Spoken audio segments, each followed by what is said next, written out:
Hey everybody, it's Alec here back at it again with another episode of the show. Today I am joined by Jimmy Hayes Nelson, aka Coach Jimmy. What's up, man? Coach Jimmy. Happy to have you on, thrilled to have you on, and I'm excited to have an epic conversation with you. Me too. Like we're long overdue to talk. I mean, we only get to see each other once in a while, and we always like, let's put a pin on this and circle back around. So I think this is even better that A, we're gonna get to catch up and have an epic conversation, but B, we get content out of it, right? So Yeah. we get to have actually a catch-up conversation, but hopefully this benefits some other people as well. 100%. I think that's like one of so many different benefits of having a podcast. So yeah, I've been a lot of people that I interview on the show I've never spoken to, but there's also been quite a few that obviously I do have relationships with, and this is just like a good way to catch up and spread some value. So Jimmy, how do you spend your time on planet Earth? Holy smokes. Let's just start with the giant question. Man, how do I spend my time on planet Earth?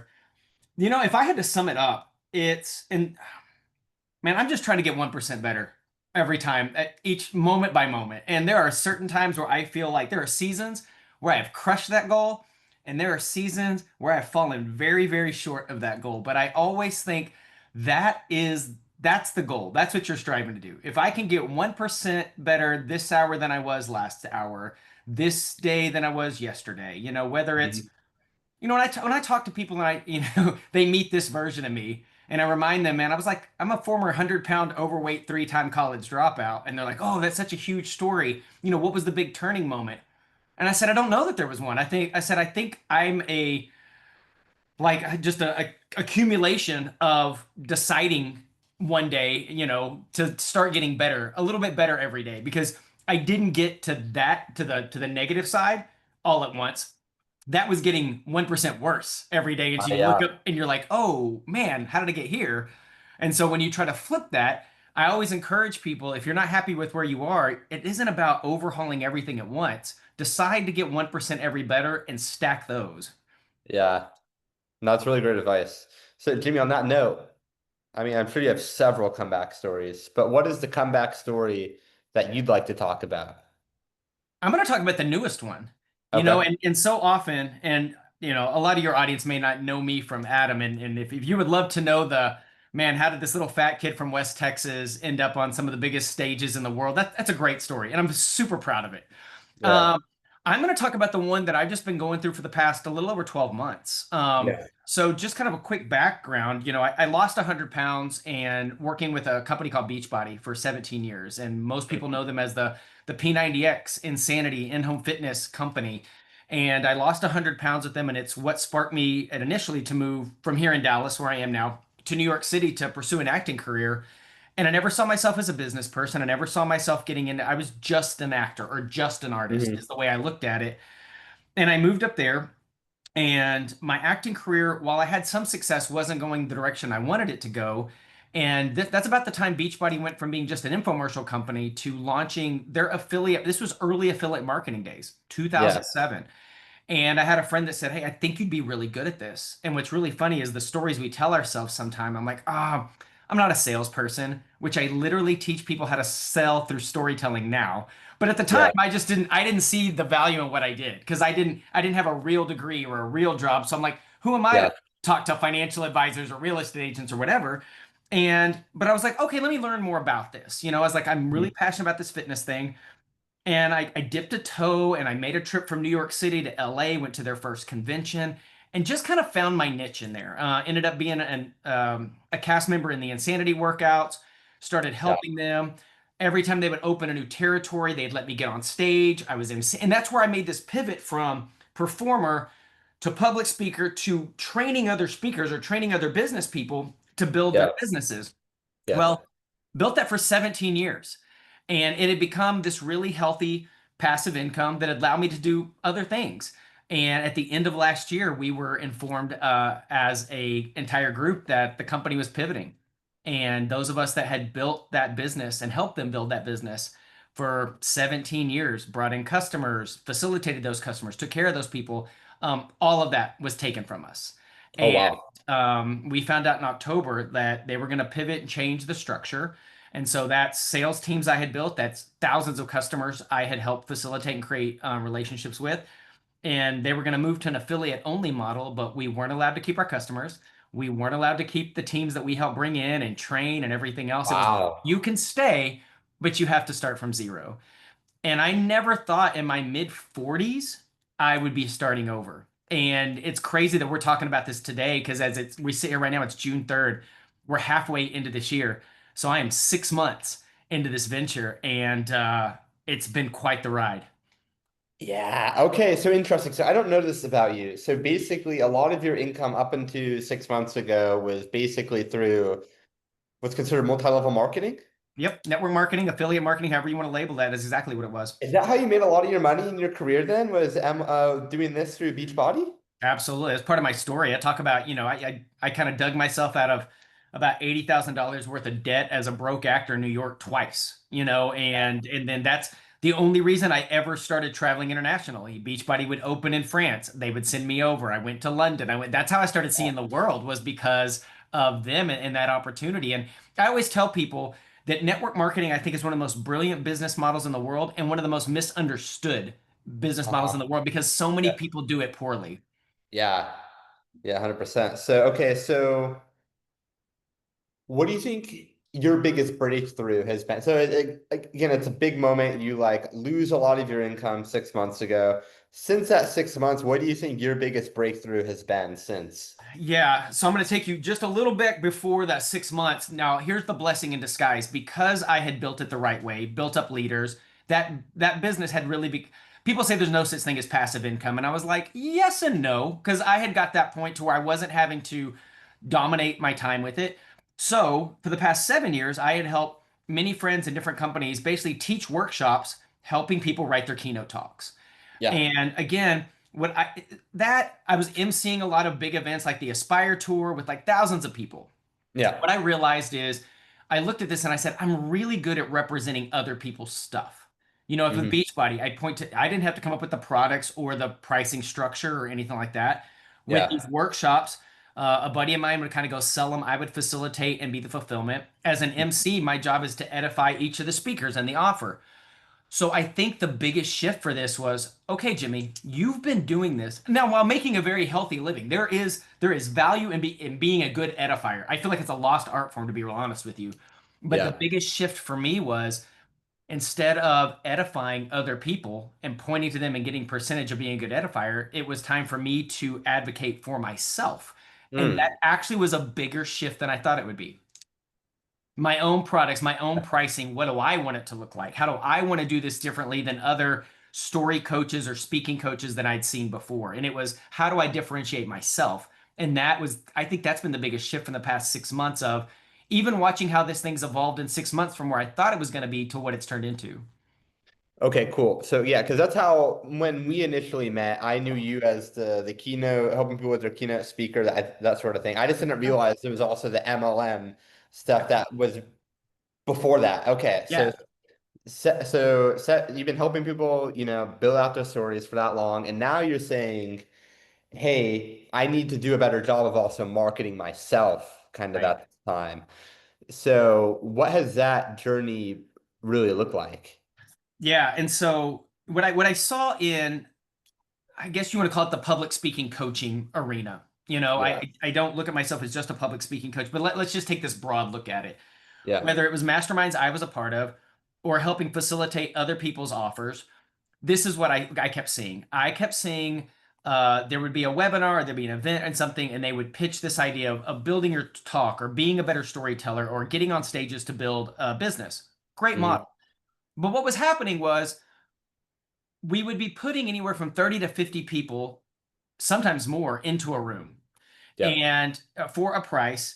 And what I kept seeing is people would come out of these workshops or these 2 days events and with some skill sets, but there was still another gap, right? It Hmm. was like I just didn't. I was like, I didn't feel like people were getting everything that they were hoping to get. And I understand some of that's a business model, right? We're going to teach you from like a 30,000-foot view. Then there's going to be another offer after that for people that want to go deeper. Nothing Yeah. wrong with that. And that's what I thought I was going to build, just another version of that, just Yeah. leaning into the storytelling part more. Hmm. And what I found is I'd always had this idea and this branding of, well, one of the things I say in my keynote is I believe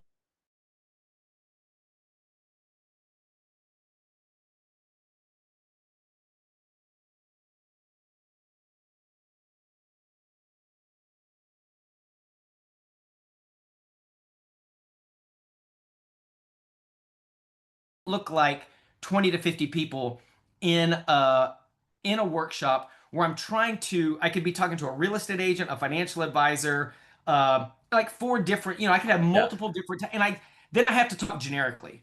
Yeah.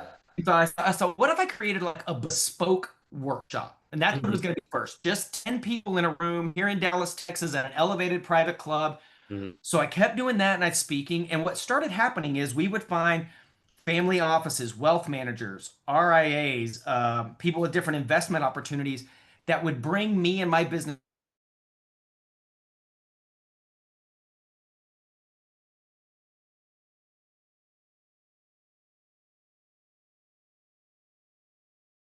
and this individual.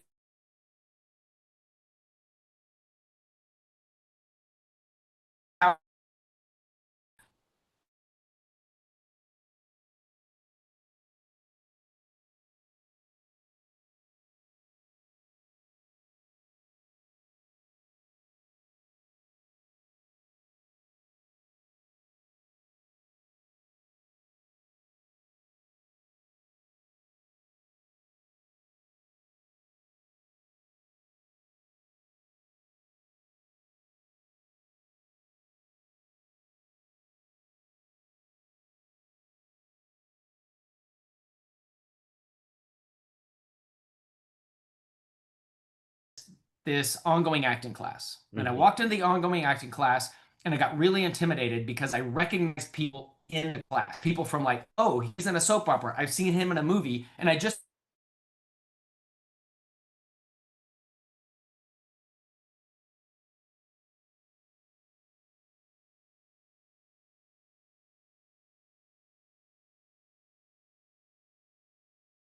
everybody, Hmm. everybody was awful weak when I said, they're not better than me. They just have a safe place to get reps and fail. Where Hmm. most speaking and performance and storytelling coaches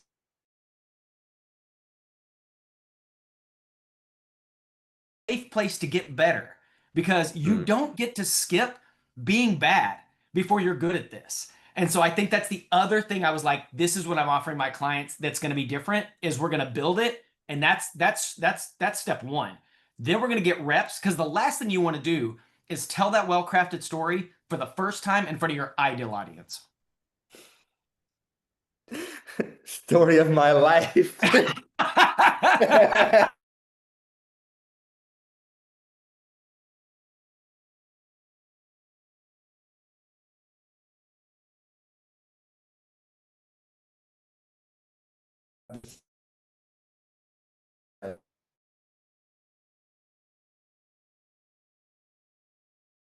Practice it on my own, for example. Like Right. I'll read her.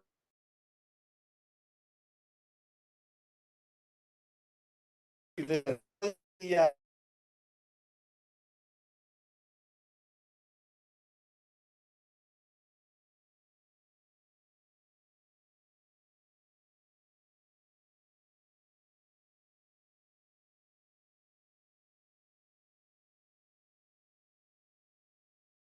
If two people pop up while you're doing it, great. Who cares? But there is a different energy when you actually know there are eyeballs on the other side of that screen than if you're just doing it at home. That's one. The second one is we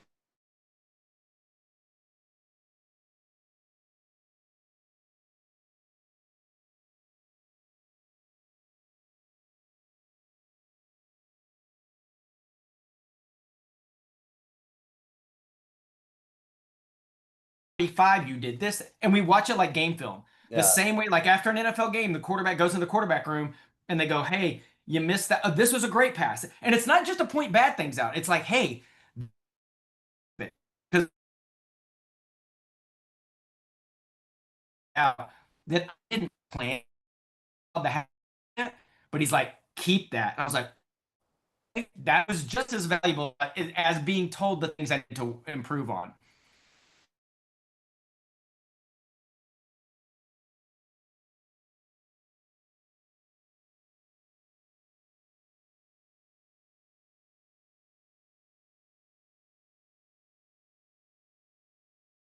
How pissed off would those people be at the comedy show with their 2 drink minimum? Well, it's interesting because I think that's kind of like what Toastmasters.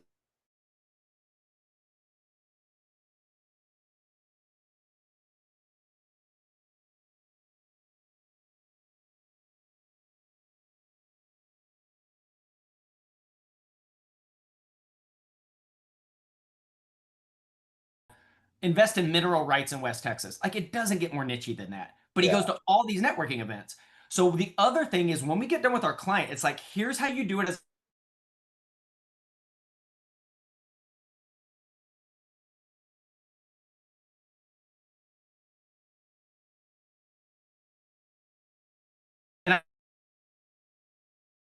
people that or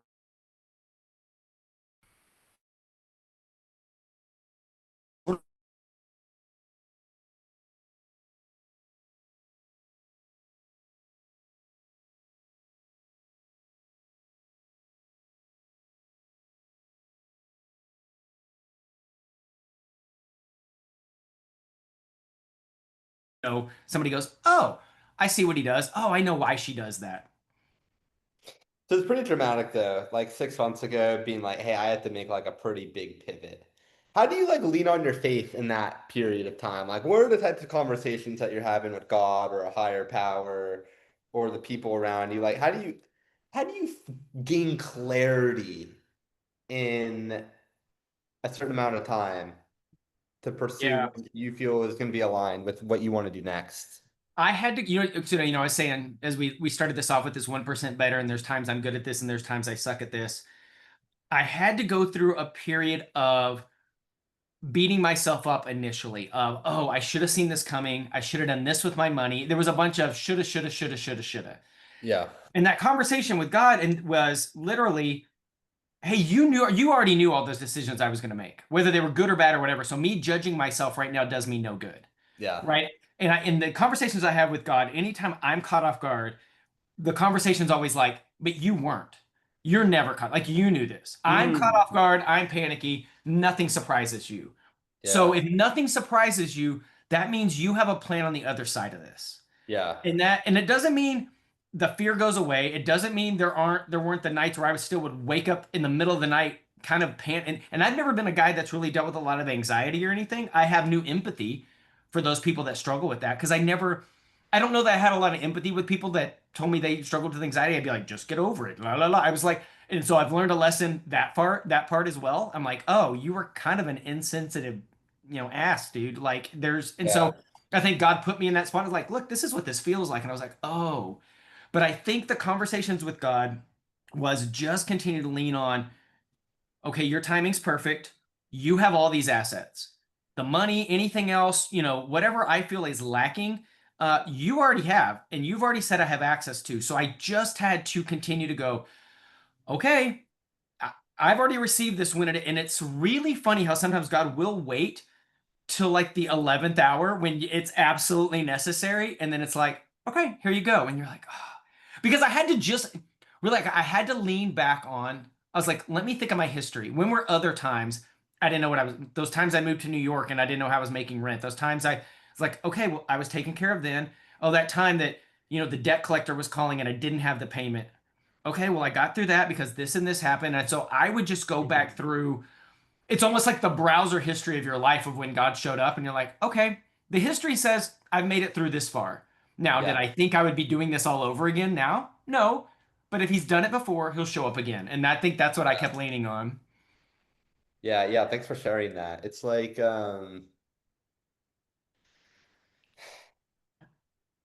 what is your guidance system right now on a daily basis? Because I know it was a little bit more intense when that was happening. You've been figuring things out pretty well, but like, what is your relationship like on a daily basis with your own guidance system, whether it's with God itself or the people around you that can help you thinking and moving in the right direction? Yeah, this is funny because it's so timely. I feel like the conversations that I keep having with God, just with myself, is hey, just make yourself available today.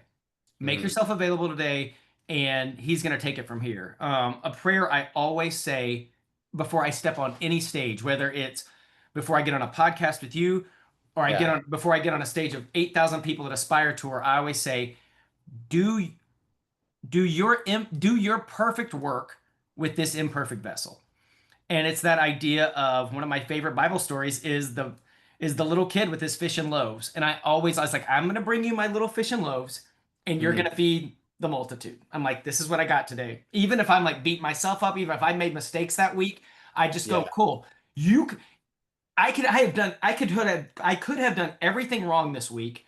Hmm. And if he decides to bless that day that I show up, regardless of where I am in my head, I don't get to control that. And there's something very liberating about that.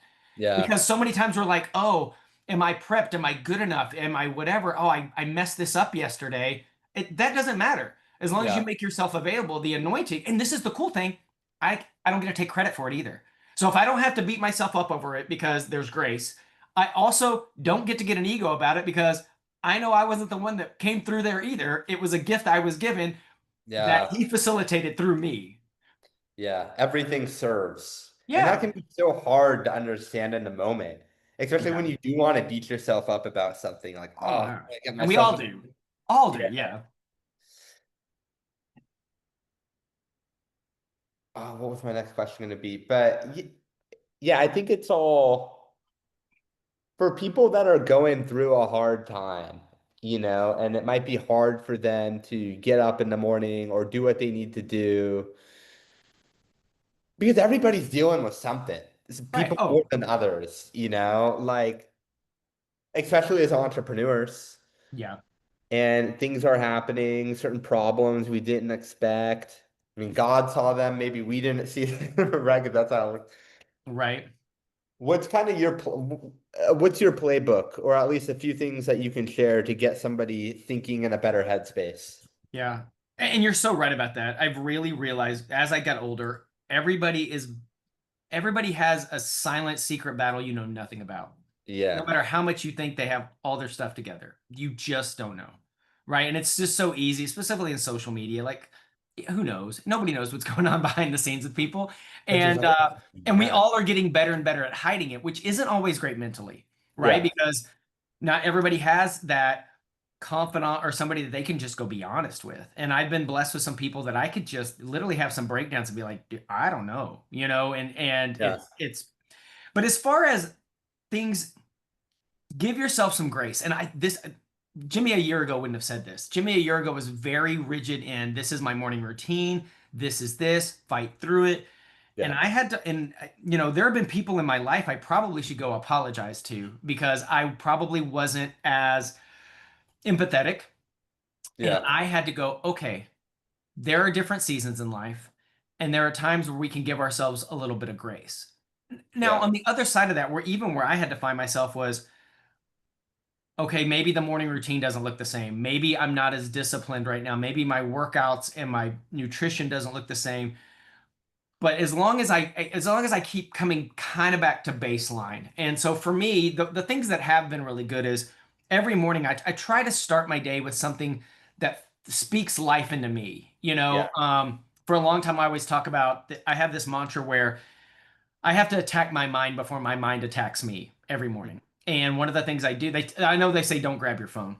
I grab my phone every morning. I just go to YouTube, and YouTube knows now on my phone. It's like just a litany of personal development stuff. It's like, who am I yeah, listening to today? Am I listening to David Meltzer? Am I listening to Mel Robbins? Am I listening to Tony Robbins? Am I listening to Jim Rohn and Zig Ziglar and like the grandfathers of personal development? Because yeah, what I found is in the morning, even in silence, if I am left to myself, old destructive Jimmy still lives in here, and he's just a pain, and he's still there. Like what I kind of call like sad, broken, fat Jimmy still lives in here, and he's just like, told you this stuff wasn't like, and he's awful. And so I'm like, okay, if I'm left in silence, he decides to speak up.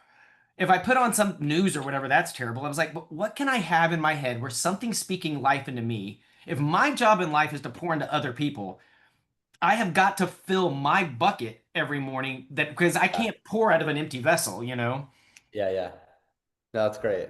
And the idea of like, hey, or saying to God, hey, I just have this. This is the best that I can do today. That kind of reminds me of like just getting 1% better. Yeah. And also it comes back to the four agreements, which is just do your best. Yeah. Just do your best. Just put in the effort. Like not every day is going to be fantastic, but just do the best that you can. Show You know up. what's another thing is I find, if those it's really easy to throw a bit of a pity party where like nobody understands.